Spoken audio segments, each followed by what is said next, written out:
Hey guys, welcome back to another episode of TANTALKS. Oh, I feel like a goddess. Wow, the sun is like so bright. Anyway, I hope that you are doing well and amazing.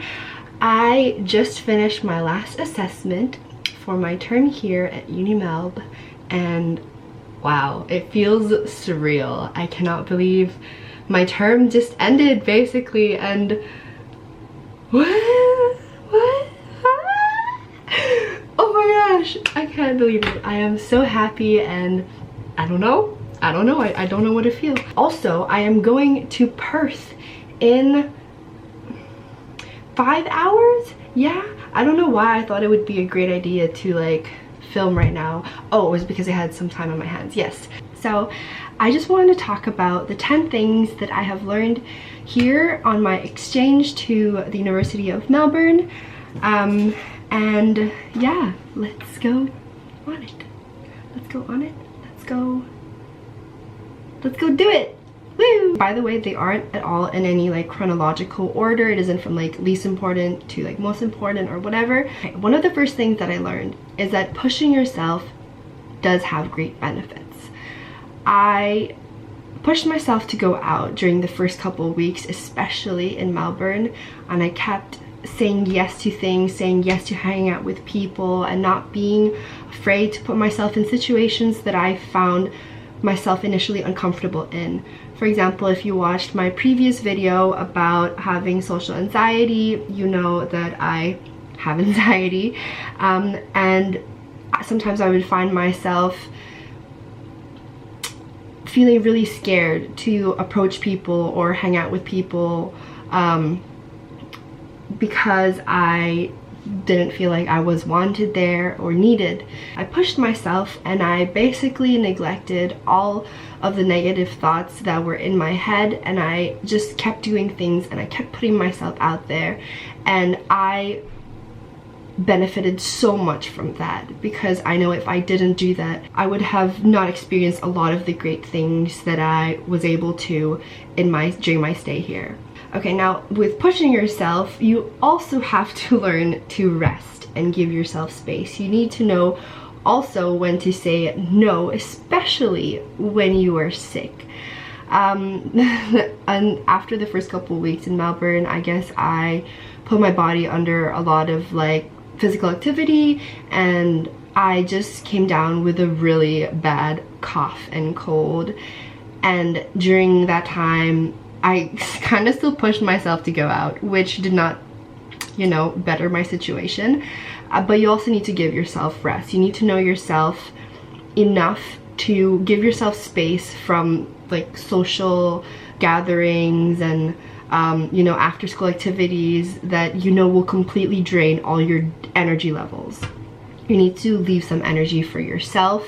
April was such a busy month for me, and I was constantly traveling every single weekend. I went to Tasmania, Sydney, then I went around the east coast of Australia, which were all amazing trips. But after that, I was just like, oh my goodness, I need to rest, I need space, I just want to stay in my room for like a week and just, you know, like replenish my energy sources essentially. Number 3, enjoy your own company. Oh my gosh, I learned how to enjoy being by myself, you know? So in May, after I like had enough rest and everything, I started to feel like lonely, and I don't know what kind of headspace I was in, but I was definitely not enjoying being by myself. And so I started to learn to love being by myself and enjoy being in my own company. And that being said, I did things that made me feel happy. So I started reading a lot more, I started writing a lot more, and this made me happier. Like, doing these things on my own definitely made me happier, and I didn't succumb to any like negative thoughts that I was a loner or that nobody wanted to be around me, because that wasn't true. Like, I still went out with my friends on weekends, but the days in between those like hangouts, like I wanted to learn to be comfortable being by myself. So I yeah, like, and be able to enjoy your own company. I think that's very empowering. Number 4, I talked about this before, but it's basically do what's best for you in that current situation. For example, in Vancouver, I had a habit of waking up very early, like 5:30, and then sleeping at 9, and that worked for me perfectly. And I was comparing myself here to myself back in UBC, doing that routine, and I wanted myself to wake up earlier. I wanted myself to like wake up at 5 and go to, like, no matter how like late I slept. But being in exchange, and if you know me, I go out a lot more in exchange. It's crazy, I go out like maybe 2 times a week. I was giving myself this unnecessary stress, this unnecessary pressure that I didn't need to be under. Given your situation at a current time, just do what's best for you. So if that is sleeping at 1 a.m. and waking up at 9 a.m, then that's great. That's perfect. That works for you at that time. You don't need to compare yourself then to like yourself months ago, where your living situation was completely different, and your social life too, and everything. Number 5 is accept the entirety of what is.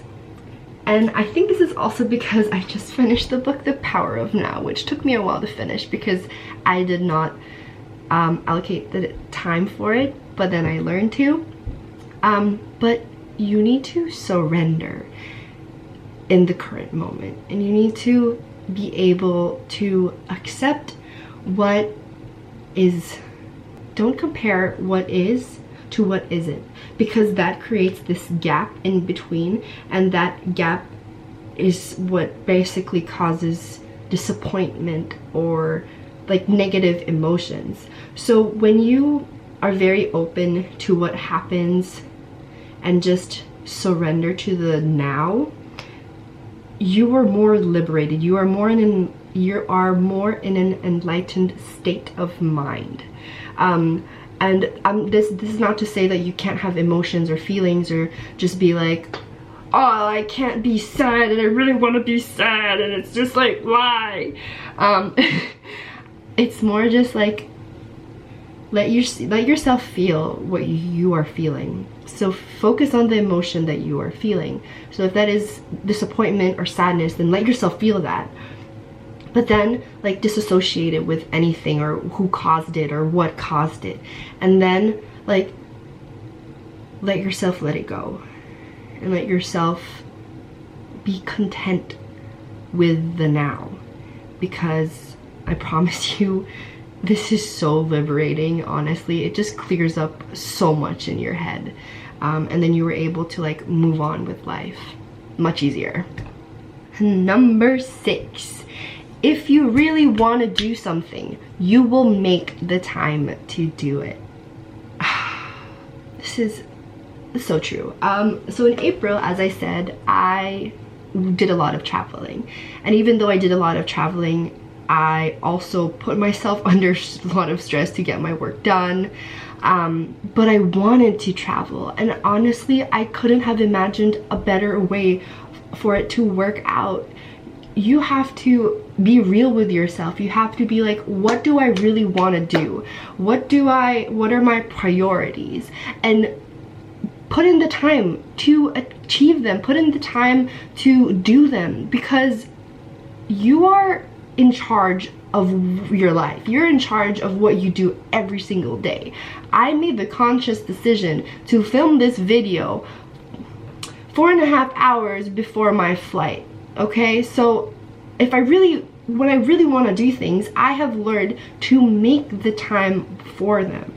Also, when I talk about your priorities, these are also things that you genuinely love doing. So that makes it easier for you to do them. And number 7 is social media is a highlight reel. Yeah. And you can see it as well in like my social media, because if you scroll through, you'll see like lots of happy pictures and like smiling and laughing and, you know, pretty stuff. But that doesn't necessarily mean that everything in my life is going great. I think as you grow older, you realize that everybody's life is not perfect, no matter what they say on their social media, what they post, or what their status is. You can't assume these things, and it's fine. Like, it's fine for people to celebrate the great things that have happened to them recently. I'm not like disregarding that at all. I'm just saying that you need to remember not to compare your life with other people based on their social media accounts. Number 8, take action, especially for yourself. For example, when you are sick, nobody's gonna take care of you. Like, as much as my mom loves me, she's not gonna buy a plane ticket from the Philippines and get her butt here and like take care of me for a week. Though I wish she could, she will not do that. I have to take care of myself. If you are in a situation where nobody else can better it except yourself, then you have to take action. Like, you have to be proactive. Try to do whatever you can and take control of it, okay? Number 9, you attract the energy that you put out into the world. This is so important. Just be genuine, be real, be authentic, be who you are. Embrace who you are and put your natural vibrations out in the world, and people who flow with it will naturally gravitate towards you. I talk about this a lot, but I wholeheartedly believe in it. Just be yourself, okay? Just be yourself. If you have lots of good positive energy, positive vibes, then it will definitely come back to you 100%. Number 10 is quite important, but it's also said a lot, and I know that you probably know this, but I just want to say it again because it really made me realize it as well. And that is, you are more capable than you think. Coming in here, I didn't know what to expect. I didn't know what my life would be like in the end, in July when I would leave. Like, number 1, when you push yourself, you see how much you are capable of, and you see the beautiful things that are around you that you didn't notice before or that you didn't really appreciate. You know, you were capable of so many things. But sometimes I guess we think about, what is it that we are capable of? Like what am I capable of? I don't know what I'm capable of. That's why you push yourself. That's why you put yourself in situations that you didn't think you would enjoy. Just say yes to things. Say, like, welcome experiences with open arms, and you will see what you are capable of. You will see the beauty that is around you. You will see the beauty that you create by yourself and with people. And I think that's just beautiful. I think people should just keep living and seeing and uncovering what they are capable of. And with that, you are definitely allowed to like experiment. Like, it's totally fine to see if you would like things or not. Like, going along with pushing yourself, it doesn't necessarily mean that everything that you involve yourself to, you will enjoy. Like, a portion of it is actually just seeing if you like it or not. And if you don't like it, then that's fine. At least you know that you don't like it and you're not going to do it anymore. But other things, you'll be like, hey, I actually really like this. Or maybe if you don't even like the experience, you'll meet people that are actually really amazing. And that's great. And also, those are the 10 things that I wanted to talk about. But also, just a little note, I want to remind you that the universe is always with you. When things happen or things go wrong, something happens that drastically affects you, don't think that the universe is punishing you or is going against you. The universe is always with you, and in the grand scheme of things, you will understand why things happened the way they did. You just have to understand at that time that that is what you needed, or that is what was meant to happen. And as time progresses, as you continue to be authentic, be real, put good vibes into the world, and you know, as it comes back or like to you, you will see that it makes sense. You know, it goes with the whole saying of everything happens for a reason, but I just like the whole idea that the universe is with me. I think it makes me feel more like full and supported and not alone.